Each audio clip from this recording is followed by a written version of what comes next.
अमर रहें। आज सभी को मैं बताना चाहता हूँ, बहुत दिनों से मैं सोच रहा था कि बाबा साहब को पत्र लिखूं, और आज देश में जो चल रहा है वो हकीकत आप सबको बता सकूं। तो वही आज सुबह से मेरे मन में था। एक पत्र मैंने लिखा बाबा साहब को, उसका ड्राफ्ट, उसकी कॉपी इसके नीचे है। पूरा मैंने जो मेरे अंदर जो भाव चल रहे थे वो सारे मैंने उसमें लिखे हुए हैं। मैंने बाबा साहब को लिखा कि आज़ादी से पहले जो आंदोलन शुरू हुआ आपका, जो भेदभाव के खिलाफ, और उस समय जो स्थिति थी, उस समय आपने जो संघर्ष किया, संविधान का निर्माता आप बने और बहुत सारे प्रावधान आपने समाज के लोगों को बराबर का हक दिलाने के लिए जो किए, बहुत सारी बातें उसमें हमने लिखी हैं कि किस तरह से मनुस्मृति को मानने वाले लोग पहले भी विरोध करते थे। आप जब तर्क संगत बातें करते थे, आप जब बराबरी की बातें करते थे, और आज भी मनुस्मृति को मानने वाले लोग जो हैं वो आज भी भेदभाव रखते हैं। जब हमारे देश में संविधान है, सबको बराबर का अधिकार है, तब ये स्थिति है। तो इससे मन थोड़ा दुखी हुआ। कोई मुझे कुछ भी कहे, इस बात से कोई फर्क नहीं पड़ता।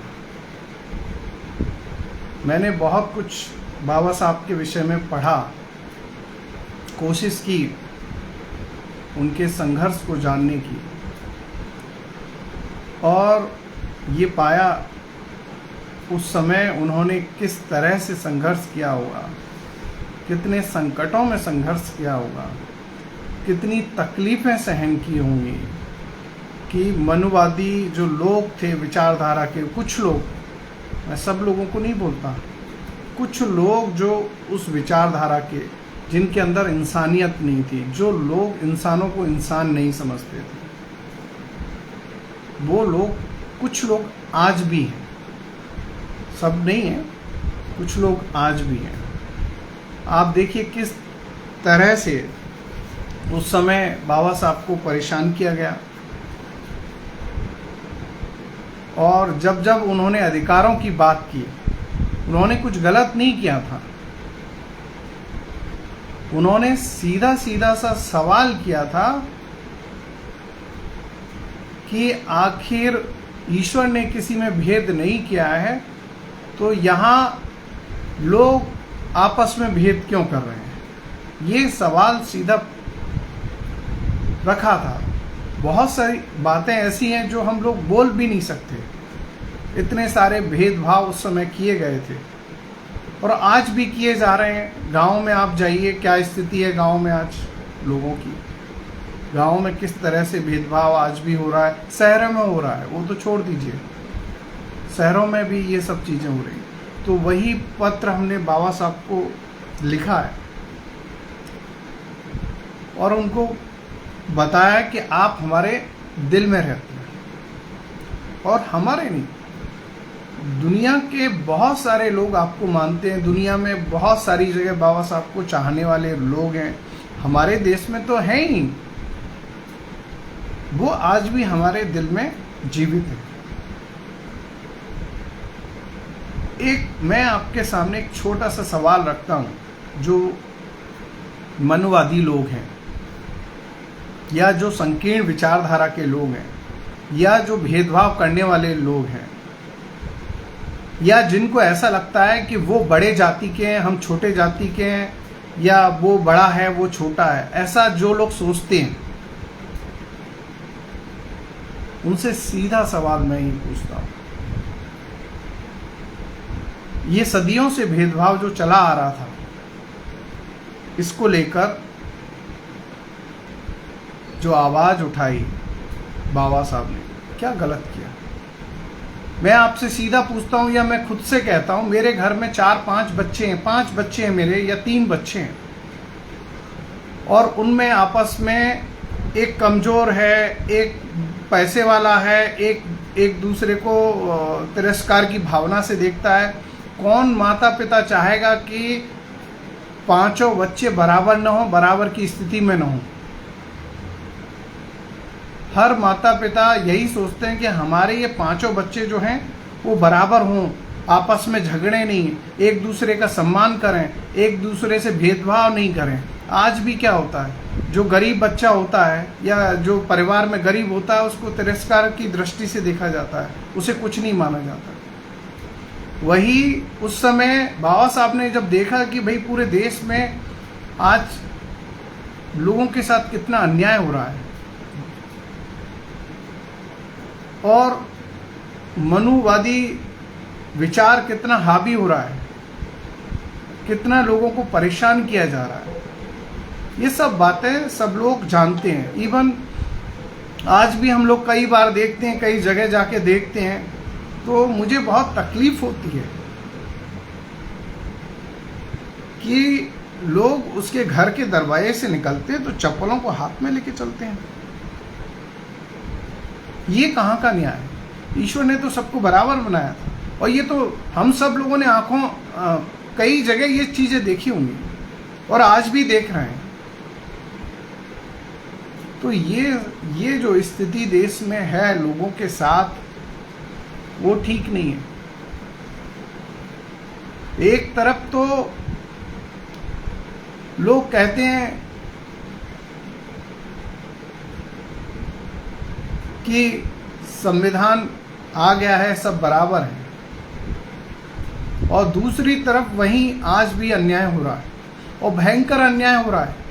अभी मध्य प्रदेश में आपने देखा किस तरह से आदिवासी के ऊपर पेशाब किया गया था, किस तरह से आए दिन जो घटनाएं हैं वो बुरे तरीके से की जा रही है, गलत तरीके से की जा रही है। आज जब देश में संविधान लागू है, सब बराबर हैं, सबको एक एक वोट देने का अधिकार है, उसके बाद भी जो मनुवादी लोग हैं उनके दिमाग से ये भ्रम नहीं निकल पा रहा है कि हम लोकतांत्रिक देश में रहते हैं, हम संविधान वाले देश में रहते हैं और संविधान सबको बराबर का अधिकार देता है। लोगों का ये भ्रम टूट ही नहीं पा रहा है। तो लोगों को ये समझना होगा कि हमें अन्याय का विरोध करना चाहिए, चाहे वो अन्यायी कोई भी क्यों ना हो, चाहे वो अपना हो, पराया हो, अपने जाति का हो, अपने धर्म का हो या दूसरे धर्म का हो। हमें सबको सत्य के साथ खड़ा होने की जरूरत है। संविधान भी यही हमें बताता है, सत्यमेव जयते, सत्यम शिवम सुंदरम। तो आज हम अपने लोगों के साथ खड़े क्यों नहीं हो पा रहे हैं? आज हम अपने लोगों को बराबरी का अधिकार क्यों नहीं दे पा रहे हैं? आज हम उनको सम्मान क्यों नहीं दे पा रहे हैं? आखिर क्या वजह है? तो ये सारी बातें मैंने बाबा साहब के सामने आज उनको लिख के भेजी है। शिक्षा पर बाबा साहब का बहुत जोर था। मैंने उनको बताया कि आप चाहते थे लोग शिक्षित हों, शिक्षा लोगों का हथियार बने, शिक्षित लोग, और सही भी है उनका सोचना जो शिक्षा को लेकर था। जब व्यक्ति शिक्षित होगा तो पैसे भी कमाएगा और अच्छे पद पर भी बैठेगा, और जब अच्छे पद पर होगा, पैसा होगा उसके पास, तो निश्चित रूप से ये जो ऊंच नीच भेदभाव की लड़ाई है, जो लड़ाई जो लोग कर रहे हैं वो नहीं करेंगे, क्योंकि व्यक्ति अगर पद पर होगा तो फिर सबको उनको स्वीकार करना पड़ेगा। ये बात मैंने लिखी और मैंने उनसे कहा कि देश में किस तरह से सरकारी जो स्कूल हैं, आप देखिए पिछले 10 साल में 80,000 से ज़्यादा लगभग सरकारी स्कूलों को बंद कर दिया गया है। मध्य प्रदेश में अकेले 10 साल में, पिछले 10 साल में 25,000 से ज़्यादा सरकारी स्कूल लगभग बंद हो गए। जब सरकारी स्कूल बंद हो जाएंगे तो बच्चे जो हैं गरीब के, आदिवासी के, दलित के, पिछड़ों के और किसानों के बच्चे कहाँ पढ़ेंगे? तो सरकार जो है वो शिक्षा से भी वंचित रखना चाहती है बच्चों को। जो बाबा साहब का सपना था कि हम शिक्षा पर जोर दें। शिक्षा अपने आप में बहुत महत्वपूर्ण है। शिक्षा से बहुत बदलाव होगा। और सरकार क्या कर रही है? शिक्षा के मंदिरों को बंद कर रही है और धर्म के कॉरिडोरों की बात कर रही है। अच्छी बात है, आप धर्म के कॉरिडोर बनाइए, लेकिन शिक्षा के मंदिरों को क्यों बंद किया जा रहा है? कहीं ना कहीं वो नहीं चाहते, वो चाहते हैं कि पुरानी मनवादी प्रथा फिर से लागू हो देश में। वो चाहते हैं लोग शिक्षित नहीं हो, दबे रहें और सत्ता जो है पैसे वालों के हाथ में रहे हमेशा। किसी भी तरह कोई सवाल नहीं पूछे सरकार से, या जो मनवादी विचारधारा जो रखते हैं वो लोगों से सवाल नहीं करे कोई। तो ये बात भी मैंने बाबा साहब को लिखित में बताई है कि किस तरह से मध्य प्रदेश में सरकारी स्कूल बंद किए जा रहे हैं। और वहाँ ऊपर से जो स्कूल हैं आज की डेट में, वहाँ मूलभूत सुविधाएं नहीं हैं। कई सारे स्कूल हैं जहाँ टीचर्स नहीं हैं।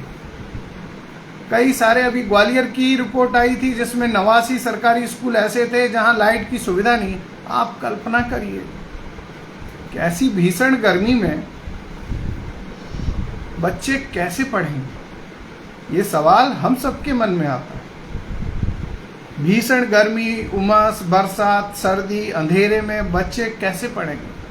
सरकार के लोग, सत्ता में बैठे लोग और सामंतवादी लोग जो है पैसे के नशे में अंधे हो गए। जो मनवादी विचारधारा के लोग हैं वो नहीं चाहते कि आज के जो बच्चे हैं, गरीब जो परिवार हैं, वो अपने बच्चों को पढ़ाएं। वो नहीं चाहते। तो ये बात भी मैंने बाबा साहब को बताई कि आज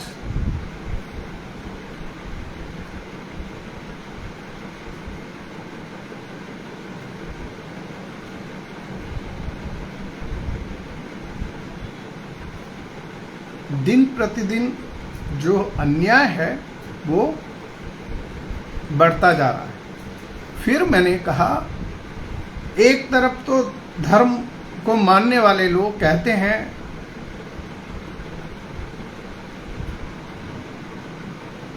भगवान विष्णु के 10वें अवतार बुद्ध हैं। ये आप पंचांग उठाइए, भागवत कथा उठाइए, उसमें ये लिखा है। मैं अपने मन से नहीं कह रहा। कथावाचक से पूछिए आप, वो बताएंगे कि कलयुग में भगवान बुद्ध को अवतार बताया गया है, भगवान विष्णु का 10वां अवतार बताया गया है। दूसरी तरफ आप बुद्ध की शिक्षाओं और ज्ञान से परहेज करते हैं, उनकी कथाओं से परहेज करते हैं। मनुवादी विचारधारा के जो लोग हैं, सीधी सीधी सी बात है। तो आप दोनों बातें कैसे कर सकते हैं कि एक तरफ आप भगवान विष्णु का अवतार भगवान बुद्ध को बता रहे हैं 10वां अवतार, और दूसरी तरफ भागवत कथा में उनकी कथाओं को सुनाया नहीं जाएगा। ये कैसे संभव है? उनकी शिक्षाओं को बताया नहीं जाएगा। तो मैंने बाबा साहब से लिखित में ये कहा, ये घोर अन्याय आज भी हो रहा है जो बहुत पीड़ा देता है, बहुत तकलीफ होती है। और कब तक हम लोग घुटते रहेंगे? कब तक ये सवाल हम मनुवादी विचारधारा के लोगों से नहीं पूछेंगे? पूछना पड़ेगा, कथावाचकों से हमें पूछना पड़ेगा, जो इस व्यवस्था में विश्वास रखते हैं उनसे पूछना पड़ेगा कि आप ये बताइए कि बुद्ध को भगवान बुद्ध को आप विष्णु का 10वां अवतार बता रहे हैं पंचांग में। आप पंचांग खोलिए, भागवत गीता में भागवत जो कथा है, भागवत जो सुनाया जाता है, वहाँ भी भगवान बुद्ध के विषय में विष्णु के 10वें अवतार बताया गया है। और फिर बुद्ध की शिक्षाएं अगर आ जाती हैं, बुद्ध का जो ज्ञान है वो आ जाता है, तो उसको बताने की हम सबको जरूरत है। मैंने ये भी प्रार्थना किया सभी से कि बाबा साहब, अगर बुद्ध की ज्ञान और शिक्षाओं को बता दिया जाए तो बहुत बड़ा बदलाव जो है वो अपने आप हो जाएगा, फिर बताने की जरूरत नहीं है पड़ेगी। ये जो भ्रम हो गया है लोगों को बुद्ध जी के, भगवान बुद्ध के विषय में, वो भ्रम टूट जाएगा। और जो मनुस्मृति का भ्रम है, वो बुद्ध जी का ज्ञान होने के बाद वो मनुस्मृति का जो भ्रम है वो भी टूट जाएगा। तो जो धर्म में लिखा है वो भी आप बताते नहीं हैं। तो मैं तो यहाँ यही सबसे प्रार्थना करूँगा। मैंने उनसे कहा कि जो कथावाचक भगवान विष्णु के 10वें अवतार भगवान बुद्ध की कथाएं नहीं सुनाते हैं, उनको एक तो दक्षिणा देना बंद कर दीजिए। और जो भगवान विष्णु के 10वें अवतार भगवान बुद्ध की कथाएं नहीं सुनाते हैं, उनकी कथाएं नहीं सुनना चाहिए, क्योंकि वो अन्याय कर रहे हैं लोगों के साथ।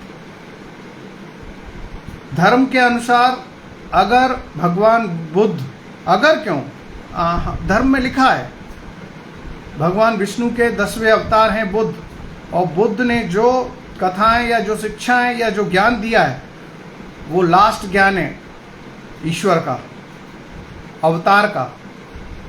तो वो जो लास्ट ज्ञान है उसको हम सभी को स्वीकार करना चाहिए, वो सर्वमान्य होना चाहिए। तो भगवान बुद्ध से इतना परहेज क्यों, भगवान विष्णु से के अवतार बुद्ध से इतना परहेज क्यों, ये सवाल खड़ा होता है। क्योंकि बुद्ध की कथाएं जो हैं, बुद्ध की शिक्षाएं जो हैं, वो सबको बराबर का अधिकार देती हैं, वो समानता का अधिकार देती हैं, वो दया करुणा की प्रेरणा देती हैं, वो एक दूसरे के साथ भाईचारे की प्रेरणा देती हैं, वो एक दूसरे के प्रति सम्मान की प्रेरणा देती हैं। इस वजह से मनुवादी जो विचारधारा का जो भ्रम पाल के बैठे हैं, वो लोग भगवान विष्णु के 10वें अवतार बुद्ध भगवान की कथा से परहेज करते हैं, उन्हें सुनना नहीं चाहते, उन्हें स्वीकार नहीं करना चाहते। तो यहाँ सवाल खड़ा होता है, क्या कथावाचक भगवान विष्णु के 10वें अवतार बुद्ध भगवान से बड़े हैं क्या? ये सवाल खड़ा होता है हम सबके सामने। तो मेरे मन में जो भी बातें थी वो मैंने आज बाबा साहब को लिखी हैं, ये पत्र लिखा है और उसका ड्राफ्ट आप सब लोगों को भी दिया है। लास्ट में मैं ये जरूर कहना चाहूँगा, लोगों को हो सकता है बुरा लगे, लगने दीजिए, लेकिन जो सच्चाई है उसे हमें बोलना तो पड़ेगा। कई लोगों को ये भ्रम हो गया है कि हम बहुत अच्छा व्यवहार करें उससे सब कुछ ठीक होगा। जब अन्याय किसी के ऊपर हो, कभी अन्याय हो, अन्यायपूर्ण बात हो, और जब हम खड़े ही नहीं हो सकते किसी के पक्ष में, सत्य के साथ नहीं खड़े हो सकते, तो हम ईश्वर को मानने वाले लोग तो नहीं हो सकते। तो मैं बस यही प्रार्थना करूँगा कि ग्वालियर में जो बाबा साहब की मूर्ति लग रही है, हम सभी को उसमें सहयोग करना चाहिए। ये खुशी की बात है, ये गर्व की बात है कि भारत के संविधान के जो निर्माता हैं डॉक्टर भीमराव अंबेडकर जी, उनकी वो मूर्ति वहाँ लग रही है। तो इस इसमें हम सबको सहयोग करना चाहिए। मैं ऐसी प्रार्थना सभी से करता हूँ और हमें सबको समझने की ज़रूरत है, हम सबको बुद्ध को पढ़ने की ज़रूरत है, हम सबको बाबा साहब को पढ़ने की ज़रूरत है। उनकी स्थिति परिस्थिति उस समय जो थी उसे जानने की ज़रूरत है कि उन्होंने समाज और देश के लिए कितना बलिदान किया, कितना कुछ सहा देश के विकास के लिए, देश की लोगों के लिए, देश में समानता लाने के लिए। तो मैं यहाँ सबसे यही प्रार्थना करूँगा कि कृपया जो लोगों को मनुस्मृति जो है उसका भ्रम है उसे वो तोड़ दें और हम संविधान, हमारे देश में संविधान है, लोकतंत्र है, उस पर भरोसा करें, उस पर विश्वास करें और सत्य का साथ दें। बस मैं यही कहना चाहूँगा। जय भीम, जय संविधान। बाबा साहब अमर रहें। जय हिंद। धन्यवाद। भारत माता की जय।